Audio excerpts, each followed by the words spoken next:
Namaste, 9th standard students. Today we will discuss the lesson The Astrologer's Day written by R.K. Narayan. So, in the warm-up activity they have given here, quotes are given here. Stars repel, they do not compel.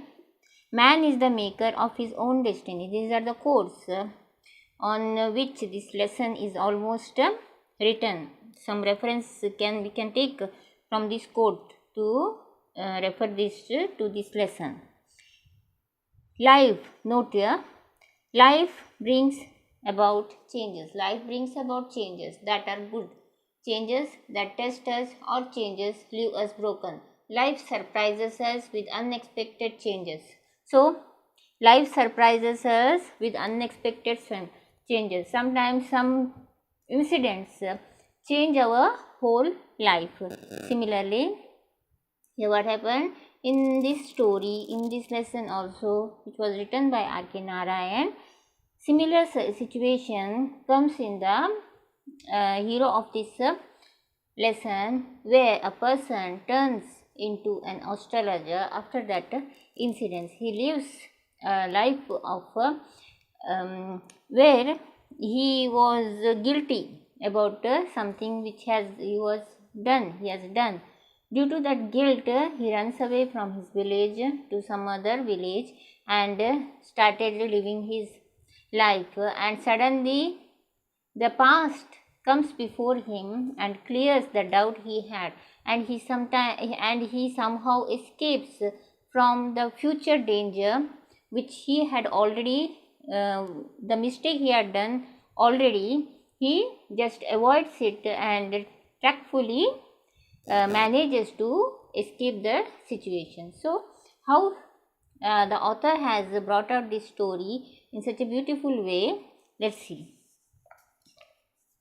Punctually at midday, he opened his bag and spread out his professional equipment, which consisted of a dozen cowrie shells, a square piece of cloth with obscure mystic charts on it, a notebook, and a bundle of Palmyra writing.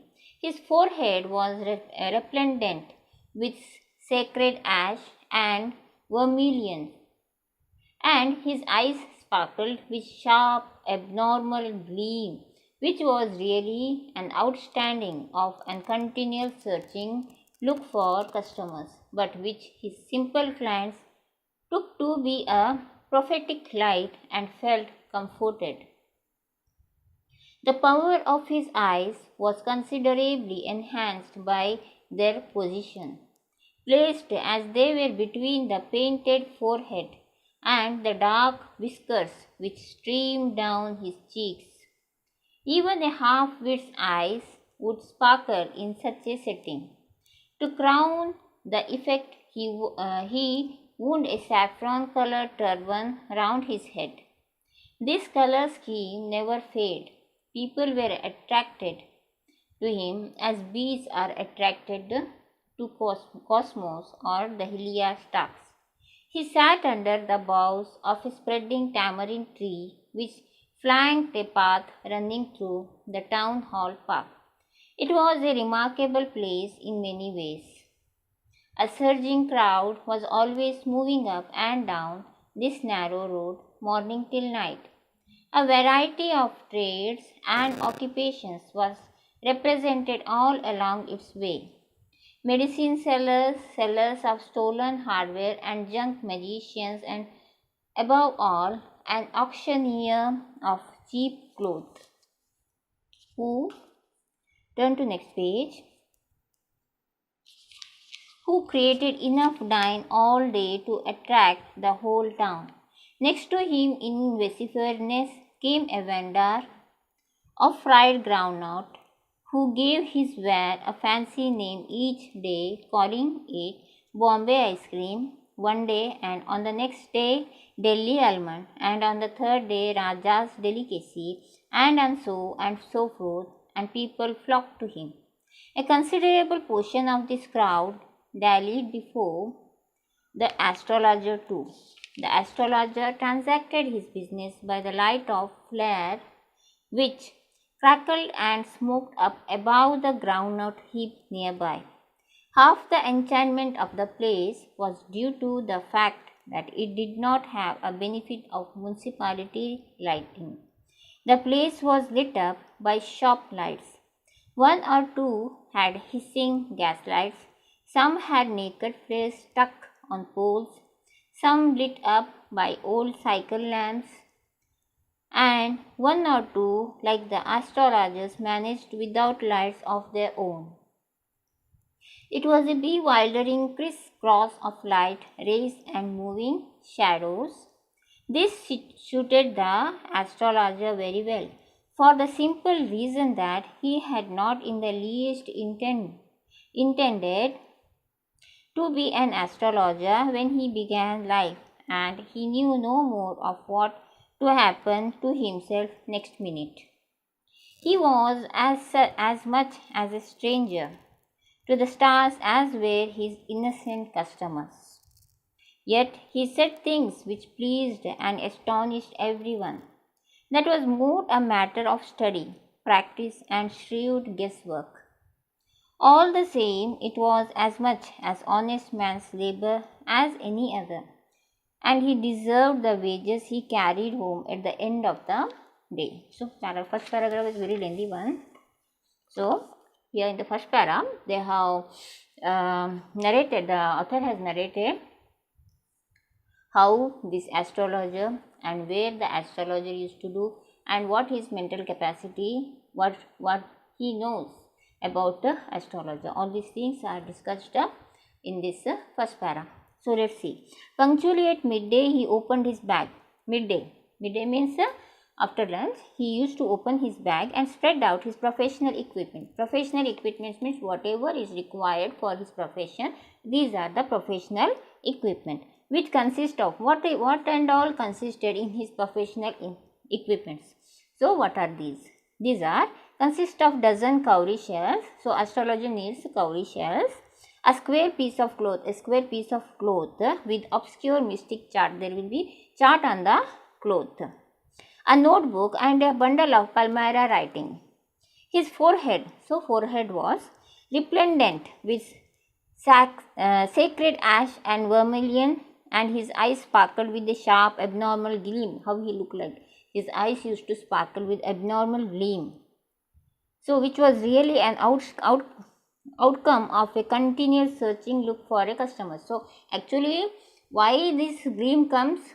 Because he continuously search for the customers, but which his simple clients took to be a prophetic light and felt comforted. So, but the customers used to think that he has a special light in his eyes. So, it was a plus point for him. The power of his eyes was considerably enchanting by their position, placed as they were between the painted forehead. So, forehead was painted. The power as they between the painted forehead and the dark whiskers which streamed down his cheeks, even as a half-wit's eye would sparkle in such a setting. So, painted forehead, they used to put some ash and some saffron colored kumkum like this he has put. So, that is why, because of this reason, his eyes used to sparkle. The crown, the effect, he wound a saffron colored turban round his head. So, and again he used to wear a saffron color turban. This color scheme never failed. So, people always get attracted to this saffron color.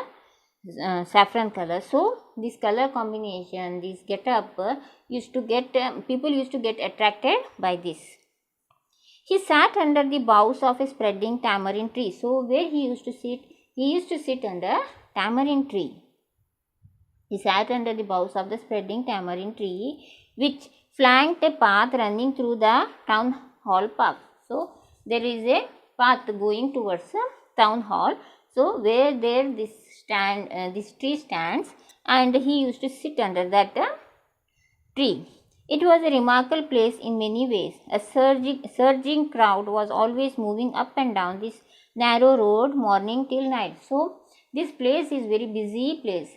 People will be always there going up and down to some or other work, and on their way work they used to come to this people, that is street vendors, and buy something or other thing. A variety of trades and occupations was represented all along its way. Medicine sellers, there are medicine sellers here, sellers of stolen hardware and junk magicians, and above all an auctioneer of cheap cloth, and there is a shop of cheap cloth also, who created enough dine all day to attract the whole town. So, and next to him in a vociferousness came a vendor. There is a vendor of fried groundnut, who gave his wear fancy names. So there was a vendor who used to sell groundnut, and he every day he used to say something, give name to his groundnut. One day something, that is Bombay ice cream, another day he would call it Delhi almonds, and the next day he would call that almond, same almond but different names, Raja's delicacy. So different by name, just to attract the people, he used to shout in that way, and so on and so forth, and the people flocked to him. He had good customers for this reason. A considerable portion of this crowd dallied before the astrologer too. So those who were coming to fried groundnut vendor, they also visited this astrologer too. The astrologer transacted his business by the light of a flare. So how he transacted his business? To the light of a flare which crackled and smoked up above the groundnut heap nearby. So he used to, the next vendor, the groundnut vendor used to make a fire there. In that flare light, this astrologer used to transact. Half the enchantment of the place was due to the fact that it did not have benefit of municipality lighting. There was no municipality lighting, only the flares, the light from the flares which was lit by the groundnut vendor, and some other people had hissing gas lights, and some of the people had flares stuck to the pole, and some lit old bicycle lamps, and one or two had one or two people used to manage without any light, that the astrologer used to sit without any light. He used to manage with the lights of other people. It was a bewildering crisscross of light, rays and moving shadows. This suited the astrologer very well. This lighting system has suited the astrologer very well, for the simple reason that he had not in the least intended to be an astrologer. He never wanted to become an astrologer, but somehow the life has brought him to that place, and he is practicing this astrology. They suited the astrologer very well for the simple reason that he had not in the least intended to be an astrologer. When he began life and he knew no more of that, what was going to happen to others, then he knew what was going to happen to himself next minute. So the one who is telling the future of the others, he himself doesn't know what will happen to him in the next minute. So he is just doing the guesswork. He was much a stranger to the stars. He doesn't know anything about the stars, positions, statics, nothing he knew. He was much stranger to the stars, as were his innocent customers. As his customers were innocent about the stars, they don't know anything about the stars, the position of the stars, the rotating of the stars, the changing of the positions. These all things the astrologer did not know. Yet he said things which pleased and astonished everyone. Still, he used to say some things like his customers used to get astonished. They used to get surprised. The solution he used to tell them is to astonish the customers. That was more a matter of study. So, just a guessworking, nothing more than that. Study, practice and shrewd guesswork. Study, practice. So, the customers used to come, they used to ask him questions, and instead of that he too used to ask a question to get more information from the customers. So this thereby that becomes a practice, and they study from the face, they study whether the person sitting in front of him is worried or all these things, feeling he used to study. And guesswork, and shrewd guesswork, just a guesswork. All the time, all the same, it was as much as an honest man's labor as any other. So this, even if he didn't know anything about the astrology, about stars or movement, anything, he didn't know anything about this astrology, still his efforts are considerably good. His efforts to get the labor he required is considerably good if we compare to others. And he deserved the wages he carried home at the end of the day. He too deserved the wages. He used to work hard for that. So, he deserved the wages he carried home at the end of the day. Second para. He had left his village without any previous thought or plan. So, this is the past of the astrologer. What had happened to him and how he became the astrologer. This is told in this paragraph. He had left his village without any previous thought or plan. If he had continued there, he would have carried on the work of his forefathers, namely tilling the land, living, marrying and ripening in his cornfield and ancestral home. But that was not to be. He had to leave home without telling anyone, and he could not rest till he left it behind a couple of 100 miles. To a villager, it is a great deal, as if an ocean flowed between. So, if he was not an astrologer, how would he lived his life was told here. He was a villager. So, if he was not a astrologer, he would have carried on the work of his forefathers. They too have lands, they too have fields. Of what type of field they had? Cornfields. So, they had an ancestral home. But that was not to be. He had to leave. Urgently, in emergency, he was forced to leave that place, and he went to a far away place which was situated almost 100 miles from that village.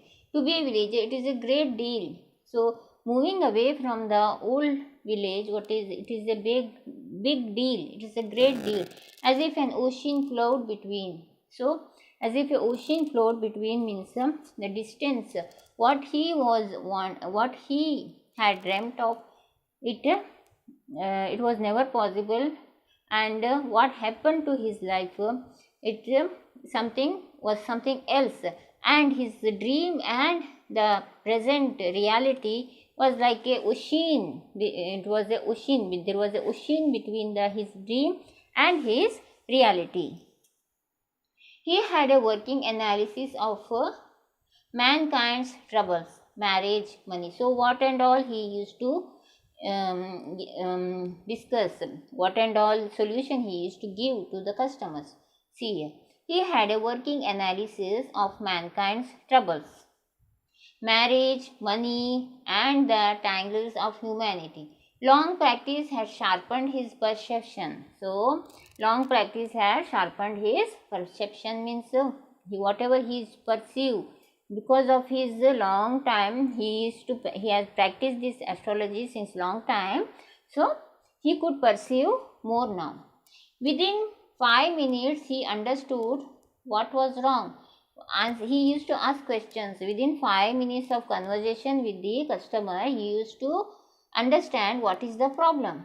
He charged 3 paisa per question. So, each question was charged. How much it is? 3 paisa for each question. Never opened his mouth till the other had spoken for at least 10 minutes. So, he never used to open his mouth. He never used to tell anything unless he used to ask questions. He used to ask questions with the customer for 10 minutes, and the customer has to tell him what and all he has faced. Everything he has to reveal before this astrologer. Unless he discuss not less than 10 minutes, he never used to say anything, any solution. When provided him enough stuff for a dozen answers and advices. So only if he can, if he asks questions, and if the customer tells him what and all has happened in the past, then only he can understand what is actually wrong, what advice he can give to this customer. So he can guesswork on the advice, and he can give it to the customer. When he told the person before him, gazing at his palm. So he used to gaze at the palm and used to say, in many ways you are not getting the result for your efforts. So this is the usual thing everyone faces. Everyone does the hard work, but not all gets the result. How much efforts we make, but we don't get the results as we have tried. 9 out of 10 were disposed to agree with him. So every 9% out of 10 would agree for this suggestion.